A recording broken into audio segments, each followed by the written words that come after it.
अस्सलाम वालेकुम वरहमतुल्लाह। एक सवाल है कि क्या सालगिरह मनाना जायज़ है? लोगों के जहनों में सवाल होता है, लोग पूछते हैं। तो इसका सबसे सिंपल आंसर ये है, आसान फ़ाहम, कि सालगिरह मनाना जायज़ है।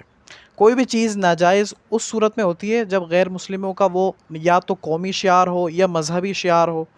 तो सालगिरह मनाना ना गैर मुस्लिमों का कौमी शियार है, ना मजहबी शियार है, और ये हम मुसलमानों में राइज हो गया है। तो इसको मनाने में कोई मुज़ायका नहीं है। ये बिल्कुल इस तरह से हो गया जैसे गैर मुस्लिमों की हम दीगर मसनूआत इस्तेमाल करते हैं, जैसे उनकी बनाई हुई डिवाइसेस इस्तेमाल करते हैं, उनके बनाए हुए सॉफ्टवेयर्स इस्तेमाल कर रहे हैं, उनके बनाए हुए मोबाइल इस्तेमाल कर रहे हैं, उनकी बनाई गई दीगर मसनूआत इस्तेमाल कर रहे हैं। तो जिस तरह वो मसनूआत जब इस्तेमाल करते हैं तो किसी का ध्यान उस तरफ नहीं जाता कि ये तो गैर मुस्लिमों का शियार है। तो इसी तरह अगर केक भी काट लेंगे तो इसमें भी कोई शरअन मुज़ायका नहीं है। फिर एक सवाल करते हैं लोग कि क्या सालगिरह मनाने में केक काटना जायज़ है?